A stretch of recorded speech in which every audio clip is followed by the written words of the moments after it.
حضرت علامہ پروفیسر احمد بخش صاحب دامت برکاتہ العالیہ، جناب حضرت قبلہ مفتی شیر محمد خان صاحب ادام اللہ وسلم العالی، حضرت علامہ محمد نعیم الدین صاحب الازہری دامت برکاتہ، جناب محترم المقام حضرت علامہ ضیاء المصطفیٰ صاحب، جناب محترم چودھری محمد اسلم کمبو صاحب، دیگر علماء کرام، طلباء اعزام،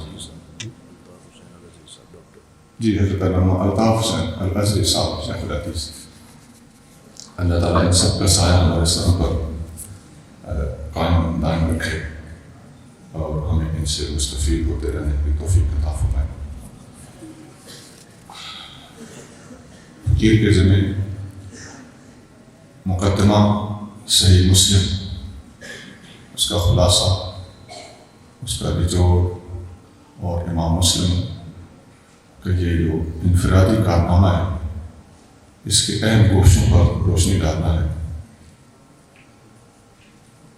امام مسلم رحمۃ اللہ علیہ نے مسلم شریف کے مقدمے کا آغاز الحمدللہ رب العالمین والعاقبۃ للمتقین وصلی اللہ علی محمد خاتم النبیین وعلی جمیع الانبیاء والمرسلین اما بعد، ان الفاظ کے ساتھ کیا۔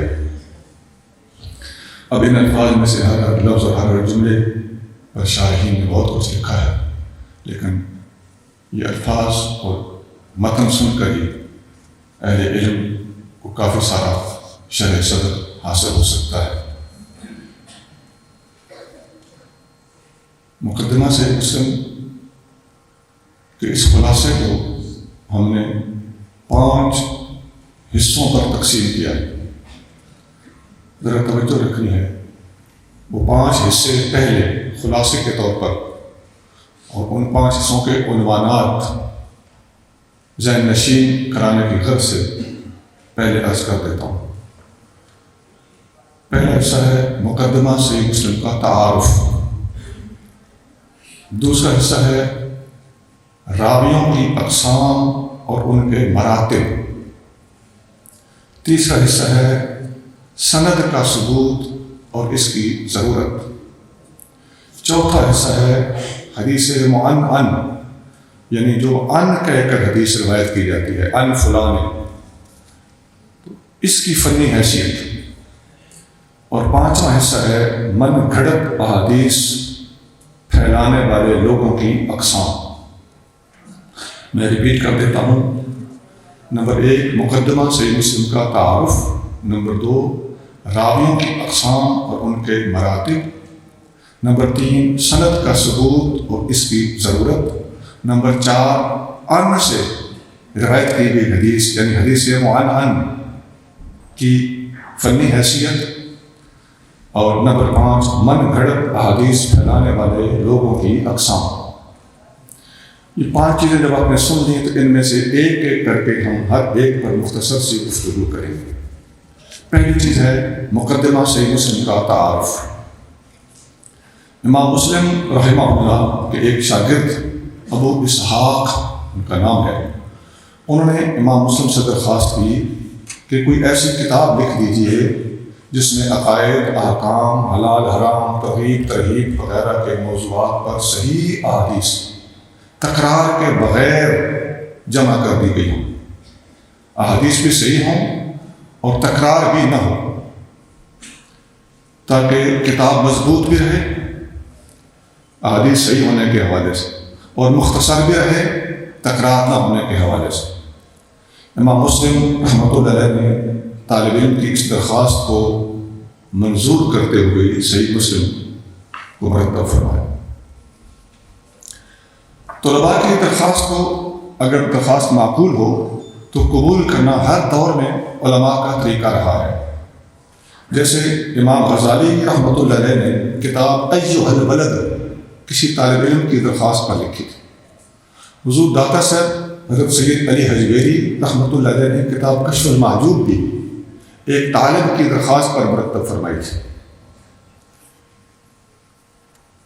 امام مسلم رحمۃ اللہ علیہ مقدمے کے شروع میں یہ بات لکھتے ہیں کہ جب میں یہ کتاب لکھوں گا تو اس کے لکھنے کا سب سے پہلا اور سب سے بڑا فائدہ خود مجھے ہوگا.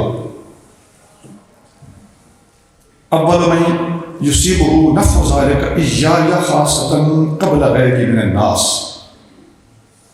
مسلم شریف اور اس کے مقدمے کی دوسری کتابوں میں خصوصیت یہ ہے کہ امام مسلم نے اپنی کتاب کا جو مقدمہ لکھا ہے یہ نہایت علمی اور امت مسلمہ کے لیے رہنما مقدمہ ہے، اور سیاستہ کے دیگر مصنفین نے یہ اہتمام نہیں کیا.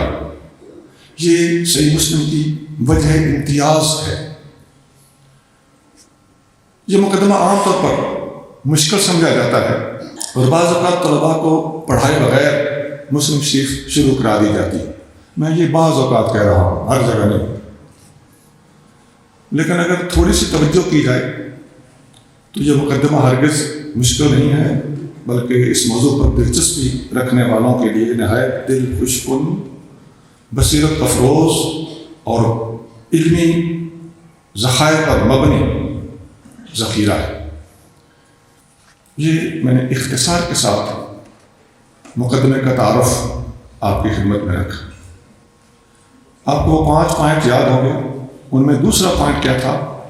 راویوں کی اقسام اور ان کے مراتب. لوگوں کے علمی مراتب میں فرق تو ہوتا ہے. اللہ کریم قرآن شریف میں ارشاد فرماتا ہے، اور امام مسلم نے یہ آیت باقاعدہ کوٹ کی. امام مسلم نے قرآن کی آیت نقل کی ہے، سورۃ یوسف آیت نمبر 76. اللہ کریم نے فرمایا وَفَوْقَ كُلِّ ذِي عِلْمٍ عَلِيمٍ. ہر علم والے سے اوپر علم والا ہوتا ہے.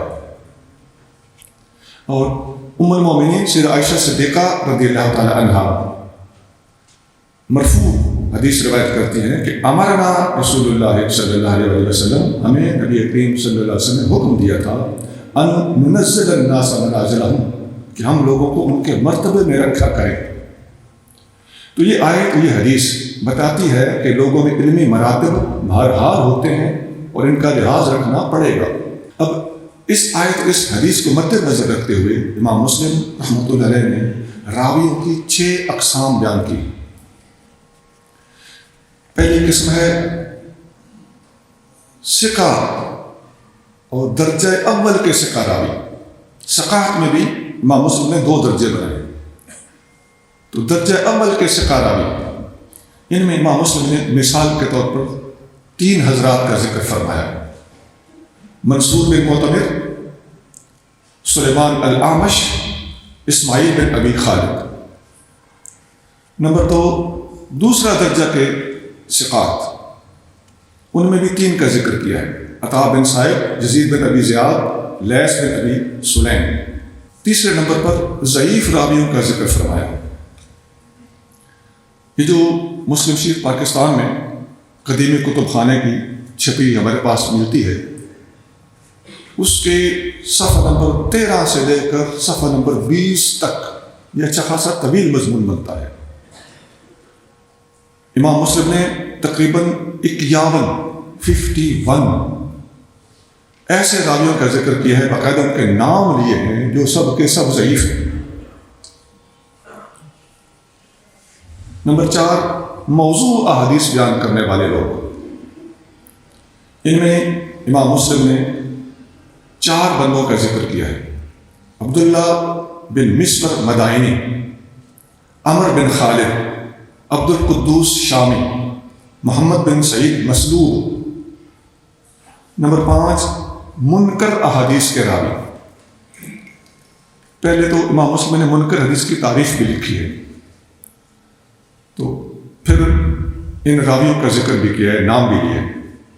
امام مسلم لکھتے ہیں کہ علامت المنکر، منکر حدیث کی علامت یہ ہوتی ہے: حدیث المحدث اذا ما وردت روایتہ للحدیث لا روایت غیرہ من اہل الحفظ والرضا.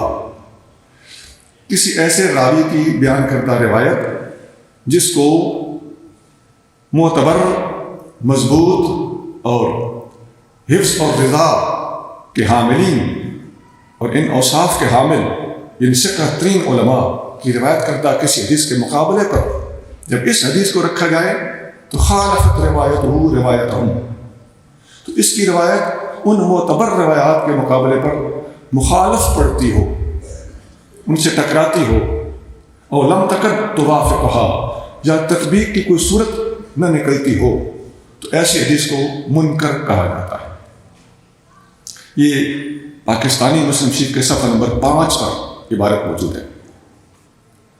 منکر حدیث کے چند راوی امام مسلم رحمۃ اللہ علیہ نے بیان فرمائے ہیں: عبداللہ بن محرر، یحییٰ بن ابی انیسہ، جرح بن منہال، عباد بن کثیر، حسین بن عبداللہ بن زمیرہ، عمر بن صحبان۔ امام مسلم لکھتے ہیں کہ ہم ان لوگوں سے کوئی حدیث قبول نہیں کریں گے، اور میں صحیح مسلم میں ان سے لے کر کوئی حدیث بیان نہیں کروں گا۔ یہاں امام مسلم نے غیر محتاط لوگوں کو سخت تنبیہ فرمائی ہے، اور 2-3 لمبے پیراگراف بھی لکھے ہیں کہ جو غیر ذمہ دارانہ طریقے سے حدیثوں کو روایت کر ڈالتے ہیں، بول دیتے ہیں، لکھ دیتے ہیں، اور بلے بلے بنا لیتے ہیں، لیکن وہ حدیث صحیح حدیث یا بعض اوقات قرآن کی آیتوں سے ٹکرا رہی ہوتی ہے۔ یہاں جو مختلف راوی امام مسلم نے ارشاد فرمائے، اسی ضمن میں ایک اور بڑی اہم بات بھی کی ہے۔ آپ فرماتے ہیں کہ قصہ گو خطیبوں اور خارجیوں کے پاس بیٹھنا بھی منع ہے۔ عبد الرحمن سلمی رحمۃ اللہ علیہ کا قول آپ نقل فرماتے ہیں، انہوں نے فرمایا: لا تجالس القصاص، قصہ گو لوگوں کے پاس، یہ قصاص اس زمانے میں عوامی خطیبوں کو کہا جاتا تھا، ان کے پاس مت بیٹھو۔ غیر ابی الاحوص، ابو الاحوص ان میں ایک بندہ ہے جو معتبر ہے، اس کے علاوہ کسی کے پاس نہ بیٹھو۔ اور ایسا ہوتا ہے خطیبوں میں بھی کوئی اچھا ہوتا ہے، سارے ایک جیسے نہیں ہوتے۔ وَإِيَّاكُمْ وَشَقِيقًا، اور شقیق کے پاس تو بالکل نہ بیٹھنا۔ وَكَانَ شَقِيقٌ هَذَا يَرَى رَأْيَ الْخَوَارِجِ، یہ شقیق جو تھا، شقیق 2-3 ہیں جس کی آپ بات کر رہے ہیں، یہ خارجیوں والی ذہنیت رکھتا تھا۔ یہ پوائنٹ نمبر 58 ہے جو امام مسلم نے بیان فرمایا ہے، اور جدید طبع کے اندر باقاعدہ نمبر لگا کر احادیث کے یا آثار کے تذکرے موجود ہیں، تو وہ پوائنٹ نمبر 58 ہے۔ اور آپ نے فرمایا کہ حضرت عبد الرحمن سلمی، جن کا ذکر پہلے ہو رہا ہے، انہوں نے یہ بھی فرمایا کہ خارجی رائے رکھنے والے آدمی کے پاس مت بیٹھا کرو۔ یہاں ضمناً امام مسلم نے تو یہ باتیں بیان نہیں کی، فقیر آپ کے سامنے اس بات کی تھوڑی سی وضاحت کرنے لگا کہ خارجی کی نشانیاں کیا ہیں۔ خوارج کی بہت ساری نشانیوں میں پہلی اہم نشانی یہ ہے کہ اکثر خارجی سرے سے ہی حدیث کے منکر ہوتے ہیں۔ یہ اہم پوائنٹ ہے۔ خوارج منکر حدیث ہوتے ہیں اور روافض واضع حدیث ہوتے ہیں، یہ آپس میں ضدیں ہیں، اور اہل سنت ان کے درمیان ہیں جو حدیث کو مانتے بھی ہیں اور موضوع حدیث کو تسلیم بھی نہیں کرتے۔ پہلے ان کو حروری کہا جاتا تھا، اور وہ حروری والی حدیث اور حدیث کا انکار کرنے کے حوالے سے حدیث صحیح بخاری میں موجود ہے، حدیث نمبر 321 ہے، بخاری 321۔ ان کی دوسری نشانی یہ ہے کہ سیدنا عثمان غنی رضی اللہ تعالیٰ عنہ اور سیدنا علی المرتضیٰ کرم اللہ وجہہ الکریم دونوں سے بغض رکھتے تھے۔ ان کے بغض کے یہ تذکرے اور ان کے خارجی ہونے کی یہ نشانی بخاری شریف میں موجود ہے، حدیث نمبر 3704 ہے۔ ان کے اسی عقیدے کا رد کرتے ہوئے اہل سنت ختنین سے محبت کو ضروری سمجھتے ہیں۔ یہ محبت الختنین یا حب الختنین یہ دراصل خارجیوں کے مقابلے میں جملہ تیار کیا گیا ہے۔ ان کی تیسری نشانی یہ ہے کہ سیدنا علی المرتضیٰ رضی اللہ تعالیٰ عنہ معاذ اللہ خلیفہ برحق تسلیم نہیں کرتے تھے۔ یہ حدیث ابو داؤد شریف 4646 46 اور 46 حدیث نمبر۔ ان کے اسی عقیدے کا رد کرتے ہوئے اہل سنت 4 یا خلفائے اربعہ اس قسم کی اصطلاحات استعمال کرتے ہیں۔ ان کی چوتھی نشانی یہ ہے کہ یہ لوگ صحابہ اکرام علیہ رضوان کے درمیان صلح کرانے والوں کو کافر کہتے تھے، اور ان پر آیت ان الحکم الا للہ فٹ کرتے تھے۔ اس لیے یہ لوگ، یہ ظالم لوگ، سیدنا علی المرتضیٰ رضی اللہ تعالیٰ عنہ اور سیدنا امیر معاویہ رضی اللہ عنہما دونوں کو بھی معاذ اللہ کافر کہتے تھے۔ ان کی پانچویں نشانی یہ ہے کہ یہ لوگ کفار والی، جو کفار کے خلاف جہاد والی آیتیں ہیں، یہ ذرا سمجھنے والی بات ہے۔ وہ ابن عمر رضی اللہ تعالیٰ کا جو قول بخاری میں موجود ہے کہ انہم انطلقوا الی آیات نزلت فی الکفار فجعلوها علی المؤمنین. تو کافر والی آیتیں مومن پر فٹ کرنا یہ تو تقریباً ہر طبقہ کر رہا ہے. اس کا اصل مفہوم کیا ہے؟ وہ الفوز الکبیر میں شاہ ولی اللہ رحمۃ اللہ علیہ نے بڑی خوبصورت بات لکھی. بہت ساری کتابوں میں اس اثر کی شرح میں تشنگی موجود ہے، بات کھلتی کوئی نہیں. تو شاہ صاحب نے اس بات کو بڑے اچھے طریقے سے الفوز الکبیر میں واضح فرمایا. وہ لکھتے ہیں کہ اس کا مطلب یہ ہے کہ یہ کفار کے خلاف جہاد والی آیتیں مسلمانوں پر فٹ کرتے تھے، اور کفار کا مال غنیمت لوٹنا چونکہ جائز تھا، تو اس کو مسلمانوں کے خلاف اسی طرح ان کی عورتوں ان کی دولت کو مال غنیمت کے طور پر جائز سمجھتے تھے. یہ ہے خارجیوں کی حقیقت. حضور غوث اعظم اور اعلیٰ حضرت امام محمد رضا خان بریلوی رحمہم اللہ لکھتے ہیں کہ اہل سنت کو خارجی یا ناسبی کہنا بذات خود رافضیت کی علامت ہے. غنیۃ الطالبین صفحہ 164، فتاوی رضویہ جلد 15 صفحہ 74. خلفائے اربعہ کی خلافت کو تسلیم کرنا اور سیدنا عثمان غنی اور سیدنا علی المرتضیٰ رضی اللہ عنہ، ان دونوں کے لیے رضی اللہ عنہ یا کرم اللہ وجہہ الکریم، ان جیسے استعمال کرنا، الفاظ بولنا، یہ عین سنیت ہے. باقی باریکیوں میں پڑھ کے چھوٹی چھوٹی باتوں میں گرفت کر کے یہ محض بدگمانیاں اور اپنے گھڑے ہوئے قوانین ہیں. اس دور میں فتویٰ بازی کے متعلق ایک اہم بات وہ یہ ہے کہ اس دور میں جن لوگوں کو خارجی قرار دیا جا رہا ہے وہ پھر واقع خارجی نہیں ہے، اور نہ ہی ان جیسا عقیدہ رکھنے والوں کو اگلے علماء نے خارجی کہا ہے. اس کے برعکس جن لوگوں کو رافضی کہا جا رہا ہے وہ پھر واقع رافضی ہیں، اور ان جیسا عقیدہ رکھنے والوں کو اگلے علماء نے رافضی کہا ہے. فیصلہ کیسے ہوگا؟ سابقہ کتب سے فیصلہ ہو جائے گا. آج کل کا یہ تقابل سرے سے ہی غلط ہے. مجدد الفسانی قدس سر العزیز فرماتے ہیں، اب مجدد پاک کے الفاظ ذرا غور سے سن لیجیے. آپ فرماتے ہیں ذمہ دار حضرات پر سب سے پہلے نہایت ضروری ہے کہ علماء اہل سنت و جماعت شکر اللہ سعیہم کی تحقیقات کے مطابق اپنے عقائد کو درست رکھیں، کیونکہ عاقبت کی نجات انہی بزرگوں کی بے خطا تحقیقات کی تابع داری پر موقوف ہے، اور فرقہ ناجیہ بھی یہی لوگ اور ان کے تابع دار لوگ ہیں. یہی وہ لوگ ہیں جو حضرت علیہ السلام اور ان کے اصحاب کرام رضوان اللہ علیہ مجمعین کے طریق پر ہیں. ان علوم سے جو کتاب و سنت سے حاصل ہوئے ہیں وہی معتبر ہیں جو ان بزرگوں نے کتاب و سنت سے اخذ کیے ہیں اور سمجھے ہیں، کیونکہ ہر بدعتی اور گمراہ بھی اپنے فاسد عقائد کو کتاب و سنت سے ہی اخذ کرنے کا دعویٰ کرتا ہے. بس ان کے اخذ کردہ معانی سے ہٹ کر کسی اور معنی پر اعتماد نہیں کرنا چاہیے. یہ جو میں نے مجدد پاک کی بات پڑھی ہے یہ مکتوب نمبر 193 ہے، 193. اب تک ہم نے دو چیزیں ڈیل کی ہیں جیسا کہ میں نے شروع میں بتایا تھا. نمبر 1 مقدمہ صحیح مسلم کا تعارف، اور دوسری چیز جس پر ہم بحث کر چکے ہیں راویوں کی اقسام اور ان کے مراتب. تیسری چیز ہے سند کا ثبوت اور اس کی ضرورت. سند کا لفظ معنی ہے ٹیک یا سہارا یا چڑھنا، اوپر چڑھنا. اللہ کریم جل شانہ کہ ایک ارشاد کو امام مسلم نے سند کی ضرورت کے طور پر نقل کیا ہے. سورۃ حجرات کی آیت نمبر 6 امام مسلم نے نقل فرمائی ہے، یا ایھا الذین آمنوا ان جاءکم فاسق بنبأ فتبینوا. اے ایمان والو، اگر کوئی فاسق تمہارے پاس کوئی خبر لائے تو تحقیق و تفتیش کر لیا کرو. یہ سند کی بنیادی ضرورت کے طور پر یہ آیت اور بھی علماء نے اس بیان فرمائی. اسی طرح وَاسْتَشْهِدُوا شَهِدَيْنِ مِن رِجَالِكُمْ فَإِن لَّمْ يَكُونَا رَجُلَيْنِ فَرَجُلٌ وَامْرَأَتَانِ مِمَّن تَرْضَوْنَ مِنَ الشُّهَدَاءِ. یہ سورۃ بقرہ کی آیت نمبر 282 ہے.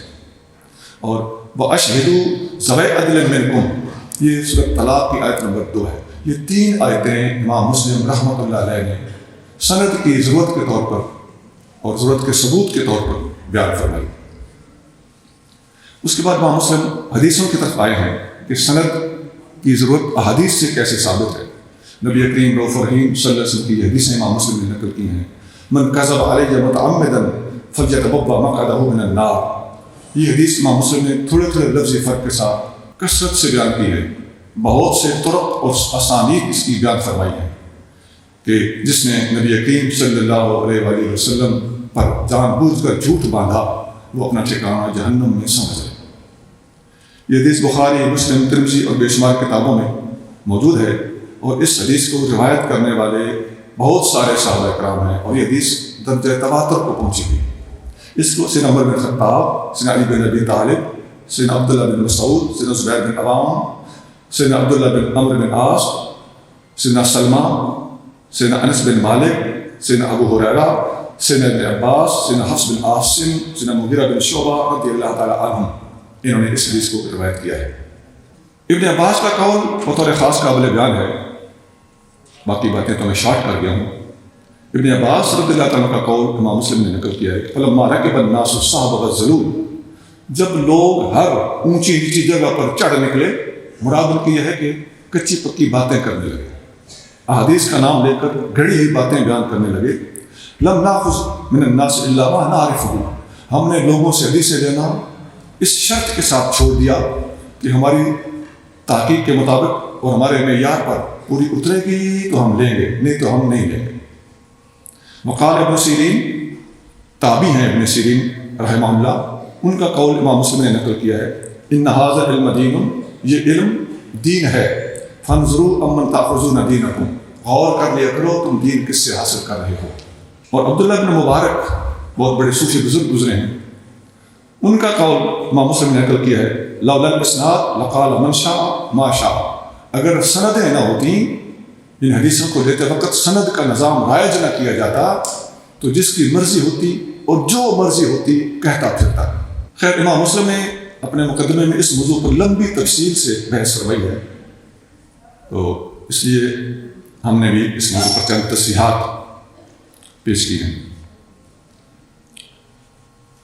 ایک حدیث میں آتا ہے، سیدنا علی متضاد رضی اللہ تعالیٰ فرماتے ہیں، انی کنت رجلا اذا سمعت من رسول اللہ صلی اللہ علیہ وسلم حدیثا نفعنی اللہ منہ بما شاء ان ینفعنی، میں جب بھی نبی کریم صلی اللہ علیہ وسلم سے کی کوئی حدیث سنتا تھا اور اس سے میں جو اللہ کو منظور ہوتا نفع حاصل کرتا تھا، ان ینفعنی بہ، واذا حدثنی رجل من اصحابہ استحلفتہ، جب بھی صحابہ میں سے کوئی بندہ مجھ سے کوئی حدیث بیان کرتا تو میں ان سے حلف لے کر پوچھتا تھا کہ کیا تم نے واقعی نبی کریم صلی اللہ علیہ وسلم سے سنا ہے؟ یہ سند کی اہمیت کے پیش نظر بات عرض کر رہا ہوں۔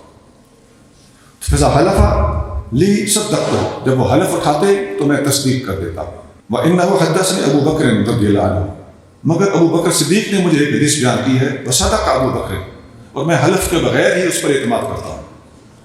قال، انہوں نے فرمایا، سمعت رسول اللہ صلی اللہ علیہ وسلم، میں نے رسول اللہ صلی اللہ علیہ وسلم کو فرماتے ہوئے سنا ہے، جو آگے پوری حدیث ہے لیکن میں سند کے حوالے سے ان ابتدائی الفاظ پر اکتفا کرتا ہوں۔ یہ حدیث ترمذی شریف میں ہے، حدیث نمبر 406، اور ابو داؤد شریف میں حدیث نمبر 1521۔ حضرت ثابت بن اسلم بنانی، یہ بہت بڑے راوی ہیں بخاری مسلم کے، انس بن مالک کے بہت بڑے شاگرد ہیں، تقریباً 40 سال انہوں نے انس بن مالک سے پڑھا ہے، تابعین میں بہت بڑے صوفیاء میں پہلے درجے کے صوفیاء میں شمار ہوتے ہیں۔ یہ فرماتے ہیں کہ قال علی انس بن مالک، مجھ سے انس بن مالک نے فرمایا، یا ثابت ہو، اے ثابت، خذ انی، مجھ سے علم حاصل کر لے، فإنک لن تأخذ عن احد اوثق منی، تجھے علم پڑھانے والا مجھ سے زیادہ مضبوط آدمی نہیں ملے گا۔ انی اخذتہ عن رسول اللہ صلی اللہ علیہ وسلم، میں نے اس علم کو رسول اللہ صلی اللہ علیہ وسلم سے حاصل کیا ہے۔ اخذہ رسول اللہ صلی اللہ علیہ وسلم عن جبریل، رسول اللہ صلی اللہ علیہ وسلم نے اس کو جبریل سے حاصل کیا ہے۔ اخذہ جبریل عن اللہ تعالیٰ، اور جبریل نے اس کو اللہ تعالیٰ سے حاصل کیا ہے۔ یہ سند ترمذی شریف حدیث نمبر 3831۔ امام شافعی رحمہ اللہ کے بھائی ہیں حضرت ابراہیم، وہ بھی امام شافعی کی سند بیان کرتے ہیں، فرماتے ہیں میں نے محمد بن ادریس شافعی سے اچھی نماز پڑھتے کسی کو نہیں دیکھا۔ امام شافعی نے مسلم بن خالد زنجی سے نماز کا طریقہ حاصل کیا، مسلم نے ابن جریج سے حاصل کیا، ابن جریج نے عطا سے حاصل کیا، عطا نے عبداللہ بن زبیر سے، عبداللہ بن زبیر نے ابو بکر صدیق سے، ابو بکر صدیق نے نبی کریم صلی اللہ علیہ وسلم سے، اور نبی کریم رؤوف الرحیم صلی اللہ علیہ وسلم نے جبریل علیہ السلام سے حاصل کیا۔ یہ اگلے زمانوں کی سندیں ہیں جو ہمارے لیے سند کے سسٹم کو رائج کرنے، قبول کرنے، اس کو اہمیت دینے کے لیے بنیادی دلائل کے طور پر ہمارے پاس موجود ہیں۔ اور بھی اس موضوع پر کافی ساری روایات موجود ہیں اور سندوں کا تذکرے ہمارے پاس موجود ہیں، میں نے اختصار سے کام لیا ہے۔ امام شافعی کی اس سند کا ذکر حلیۃ الاولیاء میں امام علامہ ابو نعیم رحمہ اللہ نے کیا ہے، جلد نمبر 7 ہے، صفحہ 274۔ میں دوبارہ متوجہ کرتا ہوں، مقدمہ سے مسلم کا تعارف ہو چکا، راویوں کی اقسام اور ان کے مراتب بیان ہو چکے، اور تیسرے نمبر پر سند کا ثبوت اور اس کی اہمیت اور ضرورت یہ بیان ہو چکی۔ اب چوتھی چیز حدیث معنعن کی فنی حیثیت۔ امام مسلم فرماتے ہیں کہ حدیث معنعن جو ان سے روایت کی جائے یہ مقبول ہے۔ امام بخاری اور امام مسلم سمیت تمام محدثین نے احادیث کو ان کے لفظ کے ساتھ روایت فرمایا ہے۔ تو امام بخاری نے بھی ان سے جب روایت کیا تو پتہ چلتا ہے کہ امام مسلم جس محدث کا رد کر رہے ہیں وہ امام بخاری کے علاوہ کوئی اور ہے۔ اس پر ہمارے پاس اور بھی شواہد موجود ہیں۔ امام مسلم رحمہ اللہ نے ثابت کیا ہے کہ ایک راوی اپنے ہم اثر راوی سے حدیث لیتے وقت، اور سے سنیں، کوئی راوی اپنے ہم اثر جو اس کا ہم زمانہ راوی ہے اس سے حدیث لیتے وقت اگر اس کے اوپر والے راوی کا نام لے کر روایت کرے اور بیچ والے کو چھوڑ دے، بشرطے کہ اس سے اوپر والے سے بھی اس کی ملاقات ثابت ہو، تو ایسا کرنا بالکل جائز ہے۔ اور امام مسلم نے اس کی 4 مثالیں پیش کی ہیں، جیسے ایک حدیث آپ بیان کرتے ہیں حضرت عمر بن دینار حضرت جابر سے روایت کرتے ہیں، اور دوسری جگہ اسی حدیث کو روایت کرتے وقت حضرت عمر بن دینار نے اپنے اور حضرت جابر کے درمیان حضرت محمد بن علی جن امام باقر رضی اللہ عنہ کا اسم گرامی لیا ہے۔ تو کہیں امام باقر کا نام لے رہے ہیں، کہیں امام باقر کا نام نہیں لے رہے۔ تو اس کی وجہ یہ ہے کہ عمر بن دینار نے حضرت جابر کا زمانہ پایا ہے، ڈائریکٹ ان کا زمانہ بھی پایا ہے، تو ان کی آپس میں ملاقات چونکہ ممکن تھی، لہٰذا اس امکان کو اہمیت دیتے ہوئے امام مسلم کہتے ہیں کہ ان کا ایسا ارسال بالکل درست ہے، کوئی حرج نہیں۔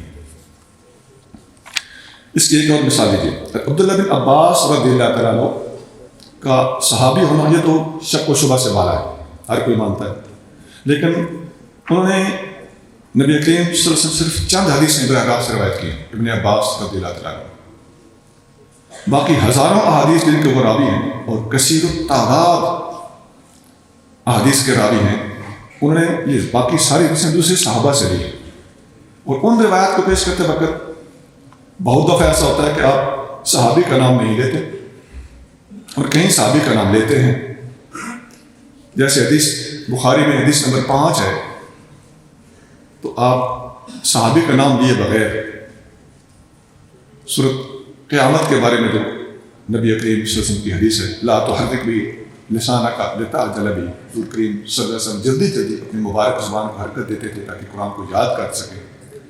تو یہ جو واقعہ ہے، یہ جو حدیث ہے، یہ ابن عباس خود اس کے عینی شاہد بھی تھے، کسی اور صحابی سے لے رہے ہیں لیکن صحابی کا نام نہیں لے رہے، تو صحابی کا بیچ والے صحابی کو ذکر نہ کرنا کوئی حرج نہیں۔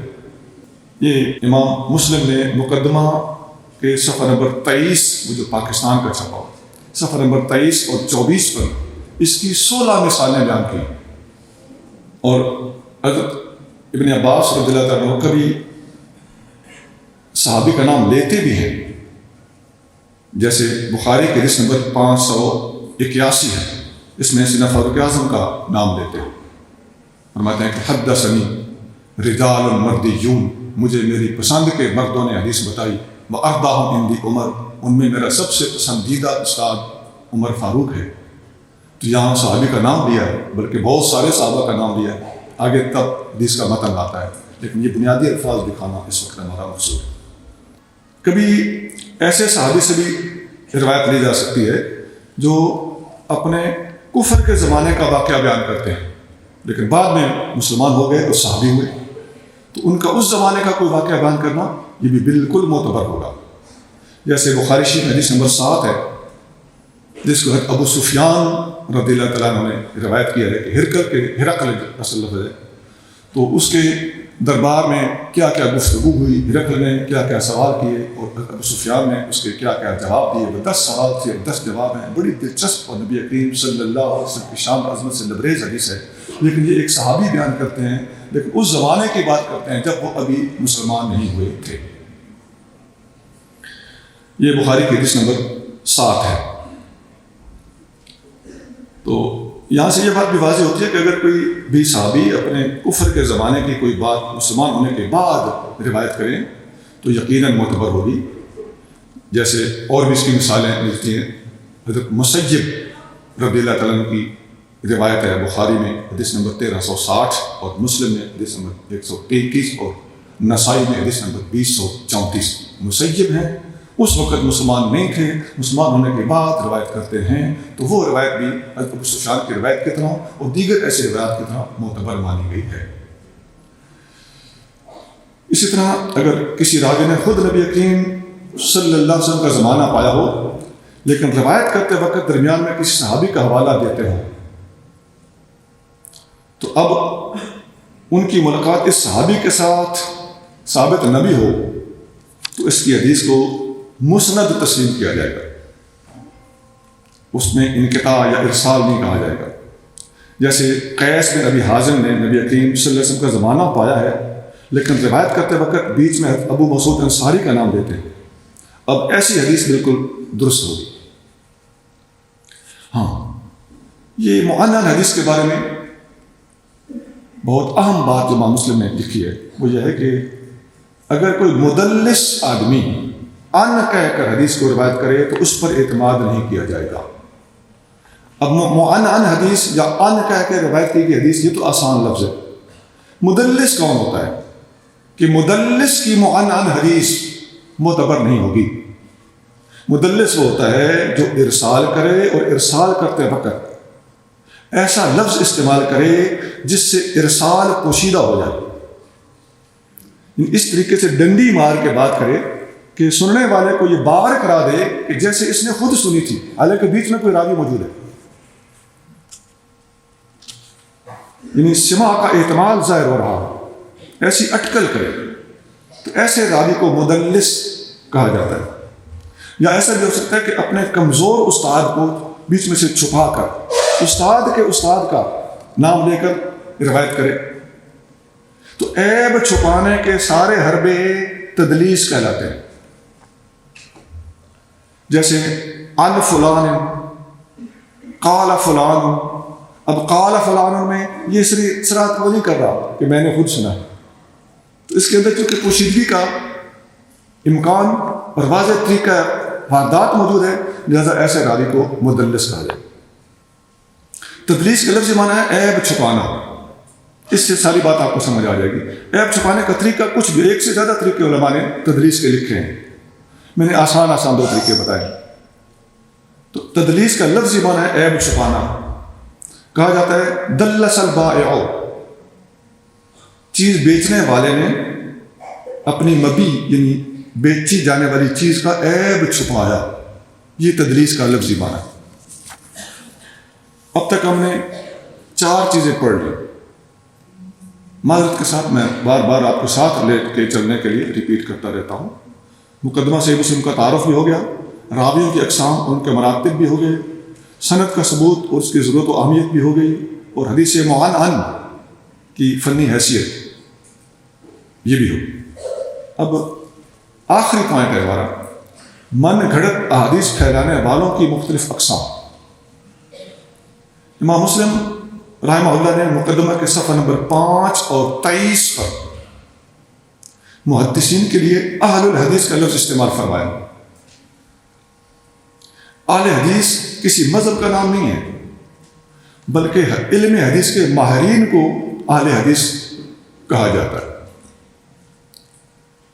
اسی مقدمہ کے صفحہ نمبر 11 پر آپ صاف لکھتے ہیں کہ عن ابن سیرین قال لم يكونوا يسألون عن الاسناد فلما وقعت الفتنة قالوا سموا لنا رجالكم. پہلے لوگ سند کی طرف متوجہ نہیں ہوتے تھے. جب فتنے پھیل گئے تو علماء نے شرط لگائی کہ بتاؤ ہمیں کہ تمہارے رجال کون ہیں, راوی کون ہے. فَيُنظَرْ إِلَىٰ أَهْلِ السُنَّةِ, یہ وہ لفظ ہے جس کو دکھانا, یہ عبارت پڑھ کے بتانا مقصود ہے. تو دیکھا جائے گا, فَيُنظَرُ إِلَىٰ أَهْلِ السُنَّةِ, دیکھا جائے گا اہل سنت کی طرف. فَيُؤْخَذُ حَدِيثُهُمْ, ان کی حدیث لی جائے گی. وَيُنظَرُ إِلَىٰ أَهْلِ الْبِدْعِ, اور اہل بدعت کی طرف بھی دیکھا جائے گا. فَلَا يُؤْخَذُ حَدِيثُهُمْ, ان کی حدیث نہیں لی جائے گی.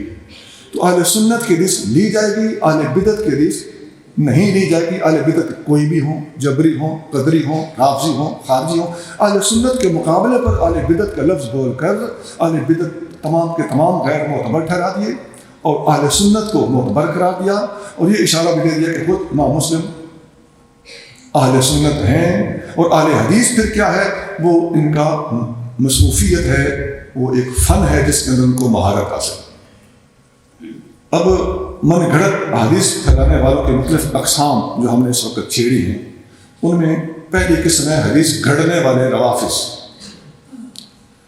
حضرت ابو ہریرہ رضی اللہ تعالیٰ عنہ روایت کرتے ہیں کہ نبی کریم رؤوف الرحیم صلی اللہ علیہ وسلم نے ارشاد فرمایا, سیکون فی آخر الزمان ناس من امتی, آخری زمانے میں میری امت میں کچھ لوگ ایسے ہوں گے یحدثونکم بما لا تسمعوا بہ, تمہیں ایسی حدیثیں بیان کریں گے جو تم نے کبھی نہیں سنی ہوں گی. انتم ولا آباؤکم, نہ تم نے نہ تمہارے باپ دادا نے سنی ہوں گی. فإیاکم وإیاہم, ان سے بچ کے رہنا تم پر لازم ہے.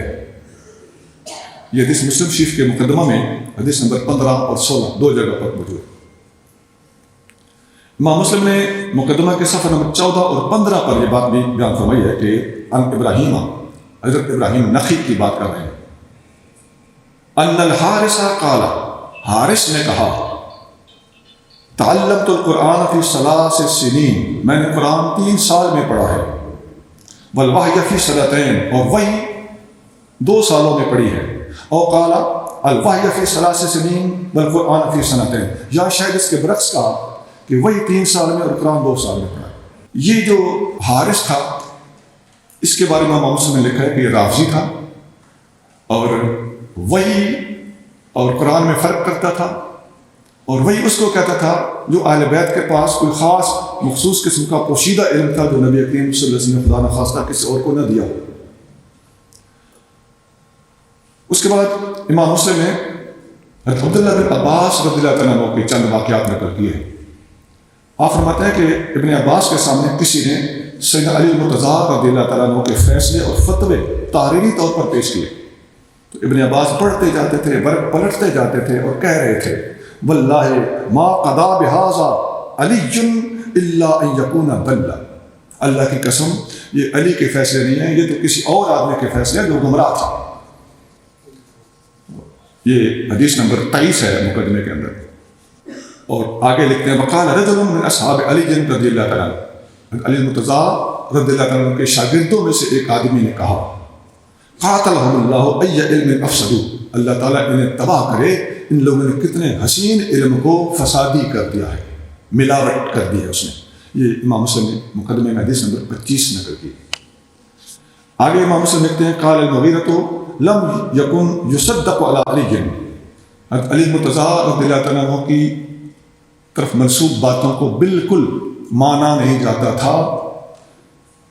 فی الحدیث عنہ, ان سے حدیث لیتے وقت, الا من اصحاب عبداللہ بن مسعود, سوائے عبداللہ بن مسعود کے شاگردوں کے.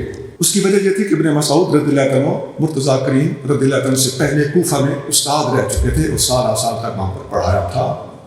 تو علی مرتضیٰ کا جو علم ابن مسعود کے شاگردوں کے پاس تھا اس کے سوا کسی اور روایت کی تصدیق نہیں کی جاتی تھی.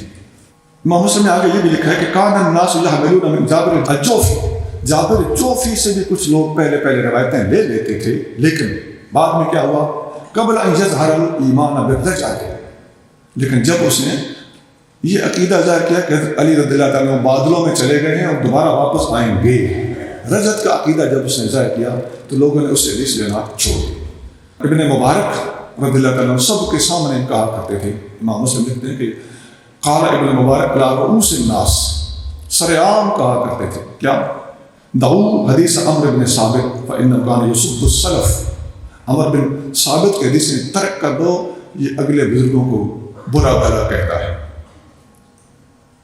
تو یہ اگلے بزرگوں کو برا بھلا کیا کہتا تھا؟ وہ اس کا عقیدہ تھا کہ نبی کریم صلی اللہ علیہ وسلم کے بعد تمام صحابہ کرام مرتد ہو گئے تھے سوائے 5 کے معاذ اللہ، اور عثمان غنی رضی اللہ عنہ کو یہ شخص گالیاں بھی دیتا تھا اور علی کرم اللہ وجہہ کو شیخین پر ترجیح دیتا تھا۔ تو امام مسلم نے اس کے ان معائب کے پیش نظر ابن مبارک کا یہ قول نقل فرمایا ہے کہ انه كان يسب السلف۔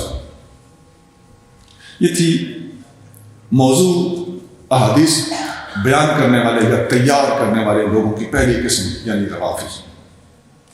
دوسری قسم ہے نیک لوگوں کی سادگی۔ یہ امام مسلم نے بڑی اہم بات کی ہے اور اس بات کو امام نووی نے تقریب النووی کے اندر بھی اور امام سیوطی نے تدریب الراوی کے اندر بھی بیان فرمایا۔ امام مسلم یہاں پر لکھتے ہیں کہ قال محمد بن یحییٰ، محمد بن یحییٰ نے فرمایا لم تر اہل الخیر فی شیء اکذب منہم فی الحدیث، کہ تم دیکھ لو گے کہ اہل خیر یعنی نیک لوگوں نے جو حدیثیں پھیلانے میں اپنا کردار ادا کیا ہے، ان جیسا کردار بھی کہیں اور نہیں ملے گا۔ یہ ایک بہت بڑا اس دور کا بھی امتحان ہے۔ اس کی شرح میں یہ جو محمد بن یحییٰ کا قول امام مسلم نے خود نقل کیا ہے، تو شرح کرتے وقت امام مسلم نے خود اس کی وضاحت یوں کی ہے کہ یجری علی لسانہم الکذب، ان کی زبانوں پر جھوٹ جاری ہو جاتا تھا، ولا یتعمدون الکذب، اور جھوٹ کا ارادہ نہیں کرتے تھے، چونکہ نیک ہوتے تھے لیکن جھوٹ ان کی زبان سے جاری ہو جاتا تھا۔ امام مسلم نے مقدمہ کے صفحہ نمبر 20 پر ایک جلیل القدر صوفی بزرگ فرقد سبخی رحمہ اللہ کا ذکر کیا ہے، اور ایوب تابعی کا قول فرقد کے بارے میں بیان کیا ہے کہ ان فرقدن لیس صاحب حدیث، فرقد حدیث کا اہل نہیں تھا، بڑا حولہ فل اور محتاط سا لفظ لکھا، کوئی زیادہ ان کو اوپر کیچڑ نہیں اچھالا، لیکن ایک افسوسناک بات احتیاط کے ساتھ ضرور کر دی ہے کہ نیک ہونا ایک الگ بات ہے۔ نہیں، فرقد سبخی کا تذکرہ شیخ اکبر رحمۃ اللہ بڑے ادب احترام سے کرتے ہیں، حسن بصری کا اثر تھے، لیکن حدیث کا علم ایک اور چیز ہے۔ اب حسن بصری بھی محدث ہیں، صوفی ہیں، لیکن ان کی حدیث معتبر ہے۔ امام سیوطی نے مجھے میں نے بتایا کہ تدریب الراوی میں ایسی باتیں لکھی، وہاں سے بھی میں کچھ باتیں عرض کر دیتا ہوں۔ امام سیوطی رحمہ اللہ لکھتے ہیں کہ یحییٰ بن قطان نے فرمایا ما رأیت الکذب فی احد اکثر منہ فی من ینسب الی الخیر، میں نے سب سے زیادہ جھوٹ پھیلاتے ہوئے ان لوگوں کو دیکھا ہے جنہیں لوگ نیک سمجھتے ہیں۔ آج کل کا ماحول ذہن میں رکھ لینا، یہ تدریب الراوی کا صفحہ نمبر 282۔ اصل میں صوفیاء پر حسن ظن کا غلبہ ہوتا ہے، اور فضائل اعمال پر احادیث بیان کرنے میں احتیاط بعض اوقات نہیں ہوتی، اور ان میں سے کچھ لوگ فن حدیث کے بھی کم ماہر ہوتے ہیں، اپنے مشاغل کا غلبہ ہوتا ہے، اور ان کے افسوسناک بات کرنے لگا ہوں کہ ان میں سے بعض بزرگوں کے بہت سارے مرید بھی اپنے شیخ کے بارے میں بڑے غالی ہوتے ہیں، تو جو ان کی زبانیں عالی شان سے صادر ہو جائے وہ ان کے لیے حرف آخر ہوتا ہے، پوری امت چیختی رہ جائے انہوں نے کہنا بس میرے شیخ نے فرمایا۔ تو یہ اہل علم کے لیے ایک بہت بڑا امتحان ہے، ایک طرف بزرگوں کا احترام محفوظ رکھنا ہے، دوسری طرف ان کی بات کو تسلیم بھی نہیں کرنا، تیسری طرف ان کے غالی مریدوں سے بھی اپنی جان بچا کے رہنا ہے۔ یہ وجہ ہے کہ ان کی زبان سے نکلی ہوئی کچی پکی باتیں اور موضوع احادیث پھیل جاتی ہیں اور بعض اوقات لوگوں سے زبردستی منوائی بھی جاتی ہے۔ آگے امام مسلم رحمہ اللہ ابن مبارک کا قول نقل کرتے ہیں کہ لو خیت بین ان ادخل الجنت، میں خلاصہ سنا دیتا ہوں۔ ابن مبارک فرماتے ہیں کہ میں نے عبداللہ بن محرر کے بارے میں سنا تھا کہ بہت بڑے ولی ہیں، اور اگر مجھے چوائس دیا جاتا کہ پہلے جنت پہ جانا ہے یا عبداللہ بن محرر سے ملنا ہے، تو میں کہتا کہ میں نے عبداللہ بن محرر سے پہلے ملنا ہے، جنت میں ضرور جاؤں گا لیکن بعد میں جاؤں گا۔ لیکن جب میں ان سے ملا فلما رأیتہ، اور ان کو میں نے حدیثیں بیان کرتے ہوئے سنا جو وہ گھڑی ہوئی بیان کرتے تھے، منکرات بیان کرتے تھے، پہلے اسی ہستی عبداللہ بن محرر کا نام آپ پہلے پڑھ کے آئے ہیں، منکر حدیثوں کے راویوں کے زمانے. تو یہاں ابن مبارک میں آتے ہیں جب میں ان سے ملا اور ان کا حال دیکھا، علمی معیار دیکھا، تو کانا بہرۃ احب الیہ منہ، تو اس کے بعد بکری کی مینگنی میرے لیے اس شخص سے زیادہ قیمتی ہے، اس شخص کی ویلیو میرے نزدیک بکری کی مینگن کے برابر بھی نہ رہی. یہ قول نمبر 97 ہے. ایک اور مسئلہ بھی ہوتا ہے جس سے یہ من گھڑت حدیثیں ٹھہرتی ہیں. حضرت قاسم ایک بہت بڑے ولی اور فقیہ گزرے ہیں. ان سے کسی بندے نے کہا کہ کبھی ہم اللہ مثلک عظیم، آپ جیسے بندے کے لیے بڑی عظیم قباحت ہے، ان تسأل عن شیء من امر هذا الدین فلا یوجد عندک من علم ولا مخرج، کہ آپ جیسے علمی بندے سے کوئی علمی سوال پوچھا جائے تو آپ کے پاس اس کا جواب نہ ہو یا نکلنے کا کوئی راستہ نہ ہو، تو یہ بڑی عجیب سی بات. آپ جیسے ہستی کو یہ زیب نہیں دیتا، آپ کی شان کے لائق نہیں. وَأَنْتَ ابن امامِ ہدن ابی بکر و عمر، حالانکہ آپ ہدایت کے 2 اماموں کے بیٹے ہو، ابو بکر و عمر.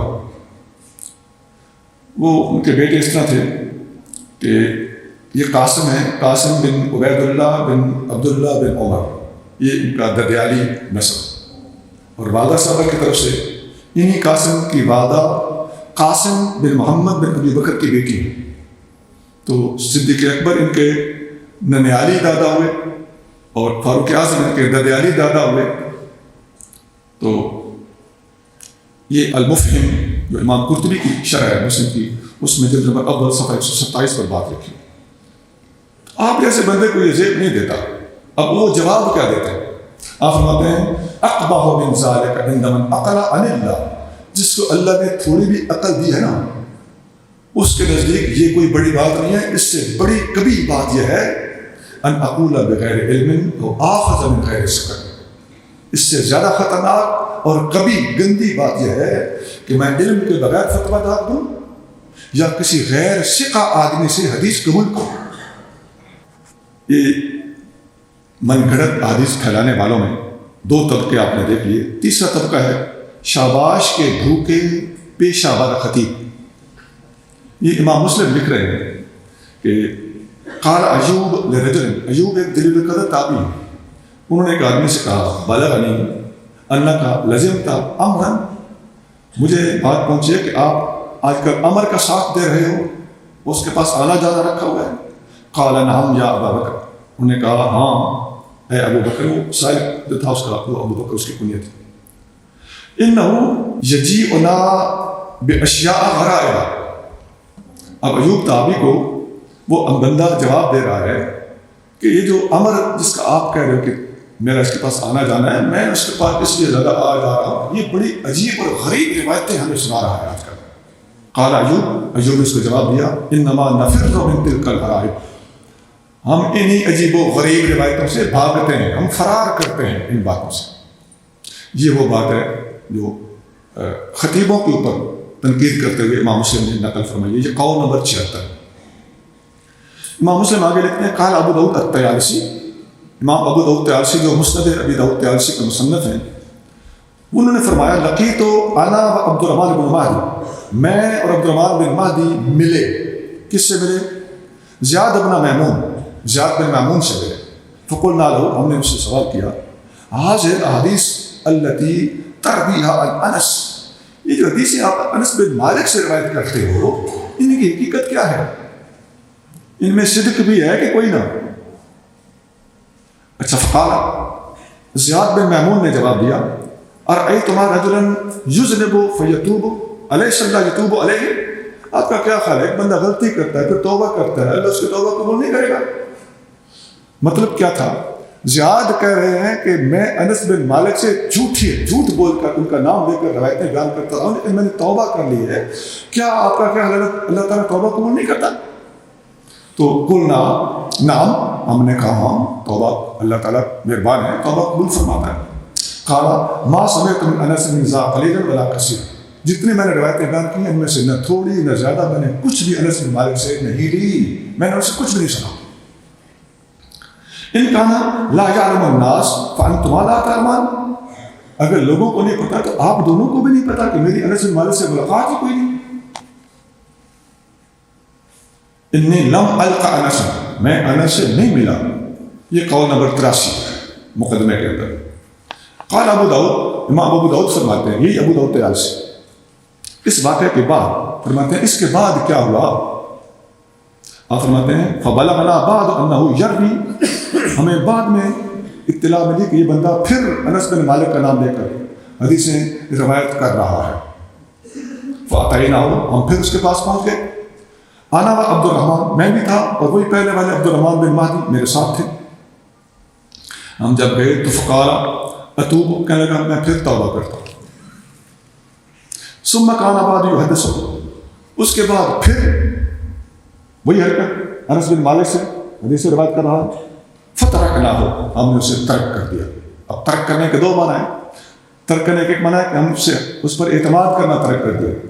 دوسرا معنی یہ ہے کہ ہم نے اس کا پیچھا کرنا چھوڑ دیا. کیوں؟ اتمام حجت ہو چکا، اب مار پٹائی تھوڑی کرنی تھی. یہاں ذرا آپ بھی اور فرما لیجیے، ہمارے زمانے کے بعض خطیب آپ نے دیکھا ہوگا اپنی غلطی پر توبہ کرتے ہیں، پھر توبہ کو توڑتے ہیں، پھر توبہ کرتے ہیں، پھر توبہ کو توڑتے ہیں، اور اس بارے میں وہ مشہور ہیں. آپ میں سے بہت لوگوں کو سمجھ آ رہی ہے. بعض خطیب بالکل گھڑی ہوئی حدیث بیان کرتے ہیں. یہ ایک نیا پوائنٹ ہے، حدیث بالکل گھڑی بیان کرنا. جیسے وہ سیدنا فاروق اعظم کے اپنی قبر میں اہل بیت کا رکعہ رکھوانے کی وصیت کرنے والی حدیث بالکل من گھڑت بیان کر دیتے ہیں جس کا وجود ہی کوئی ہوتا. یا بعض اوقات حدیث صحیح ہوتی ہے لیکن اس کے الفاظ میں گڑبڑ کر دیتے ہیں. جیسے جنگ احد کے بعد نبی کریم صلی اللہ علیہ وسلم کے کافروں کو للکارنے والی حدیث. کافروں نے کہا تھا کہ لن العزا ولا عزا لکم، تو اس کے جواب میں نبی کریم صلی اللہ علیہ وسلم نے فرمایا تھا صحابہ کرام کو کہ آپ ان کو جواب دو کہ اللہ مولانا ولا مولا لکم. یہ حدیث بخاری میں حدیث نمبر 339 ہے. اس حدیث کو ایسے ہی لوگوں سے جن کا میں نے پہلے تذکرہ کیا ہے ان کو اسٹیجوں پر بیان کرتے ہوئے دیکھو گے تو اس کے اندر وہ جو مرچ مسالہ لگاتے ہیں یا الفاظ آگے پیچھے کرتے ہیں آپ حیران رہ جاتے ہیں. ایسا بھی ہوتا ہے کہ حدیث کی شرح کرتے وقت گل کھلاتے ہیں. اس کی بہت ساری مثالیں ہیں. حتیٰ کہ نبی کریم صلی اللہ علیہ وسلم کے بالکل خصائص جن حدیثوں میں بیان ہوئے ان کو بھی چھیننے کی کوشش کی جا رہی ہوتی. یہ لوگ عام طور پر متہم بالرفض ہوتے بھی ہیں، لوگ ان پر یہ لفظ بولتے اور کستے بھی ہیں. اللہ کریم ایسے جاہلوں کے شر سے امت مسلمہ کو محفوظ رکھے. آپ نے بھی دیکھا ہوگا بہت سارے خطیب سیرت النساء رضی اللہ تعالیٰ عنہ کی حسنین کریمین رضی اللہ تعالیٰ عنہ کی شفا یابی کے لیے منت ماننے والی حدیث. یہ سورۃ الدہر کی آیت نمبر 7 کے تحت ملتی ہے. اور اسی طرح المودۃ فی القربہ کی تشریح، یہ آیت سورۃ شورى کی آیت نمبر 23 ہے. ان دونوں مقامات پر آپ عام خطبہ کے خطابات سنیں تو وہاں کچھ اور ہی ہوتا ہے، لیکن آپ کم از کم حضور ضیاء الامت علیہ رحمت کی تفسیر ضیاء القرآن کو ان مقامات پر کھول کے پڑھ لیں تو میں شکریہ کا سلام پیش کروں گا. بڑی مہربانی ہوگی، ضرور پڑھ لیجیے. آخری پوائنٹ رہ گئے. موضوع حدیث روایت کرنے والوں میں بہت بڑا کردار زیادہ کتابیں اور زیادہ احادیث لکھنے کے شائقین. یہ امام مسلم نے نقل کیا ہے. امام مسلم لکھتے ہیں کہ ولا احسب کثیرا ممن يعرج من الناس على ما وصفنا من هذه الاحاديث ضعاف الاسانيد المجهوله يعتد بروايتها بعد معرفة بما فيها من التوهم والضعف الا ان الذي يعمله على روايتها والاعتقاد بها اراده التقصير بذلك عند العوام. کچی پکی باتوں پر اعتماد کر کے ضعیف اور موضوع حدیثوں کا ذخیرہ بیان کر کے اور لکھ کے جمع کر کے امت کے سامنے رکھ دینے میں ان لوگوں کا مشن اور مقصد کیا ہوتا ہے؟ ارادۃ التقصیر بذالک عند العوام. کثرت سے حدیثیں روایت کرنے والا اور بیان کرنے والا محدث کہلانے کا شوق عند العوام، عوام کے نزدیک، وَلَأَنْ يُقَالَ، اور تاکہ یہ لوگ کہیں، میرے بارے میں کہا جائے کہ ما اکثر ما جمع فلان من الحدیث والف من الادب، کیا شان ہے، کتنی زیادہ حدیثیں جمع کر دی ہیں فلاں صاحب نے، اور کتنی زیادہ کتابیں لکھ دی ہیں اس دور میں. یہ امام مسلم کے الفاظ. ومن ذهب في العلم هذا المذهب، جو علم کے میدان میں اس راستے پہ چل نکلا، وسلک هذا الطریق، اور اس طریقے کو اختیار کیا، فلا نصیب له فیہ، اس کا علم سے کوئی نصیب نہیں ہے، علم کے بارے میں بد نصیب ہے. وکان من یسمى جاہلا اولا من ان ينسب الى العلم، ایسے بندے کو عالم کہنے کے بجائے جاہل کہنا زیادہ مناسب ہے. یہ اس قسم کے لوگ ہوتے ہیں، ان کی میں تھوڑی سی وضاحت کر دوں. یہ لوگ حدیثوں پر حملہ آور اس لیے ہوتے ہیں، جو حدیث کے منکرین وغیرہ ہیں یا اور اس قسم کے لوگ، کہ قرآن مجید میں تعریف ان کے لیے ممکن نہیں. قرآن بچے کو یاد، قرآن کا ذمہ اللہ نے خود لیا ہوا. فقہ پر انہیں دسترس حاصل نہیں ہوتی. فقہ مشکل موضوع ہے، جبکہ احادیث کو وضع کرنا یا موضوع احادیث کو اختیار کرنا نسبتاً آسان ہے. اسی لیے مستشرقین نے بھی اسلام پر تنقید کا راستہ حدیث کو بنایا. امام مسلم نے ایسے لوگوں کو مقدمہ کے صفحہ نمبر 21 پر منتحل حدیث کا ڈھانگ رچانے والے قرار دیا ہے. یہ صفحہ نمبر 21 ہے امام مسلم کا مقدمے کا، اور فرمایا کہ ان کا نام لے کر بیان کرنا تو جائز تو ہے، لیکن میرے نزدیک ایسے لوگوں کا نام نہ لینا ان کو زندہ دفن کرنے اور ان کے نام کو مٹانے کے لیے زیادہ مناسب ہے. جیسا حضور محمد رحمۃ اللہ کا میں نے قول پڑھا کہ آپ اپنے مخالف کا نام لے کر رد کرنے کو اس کو اپنے سر کے اوپر چڑھانے کے مترادف قرار دیتے تھے.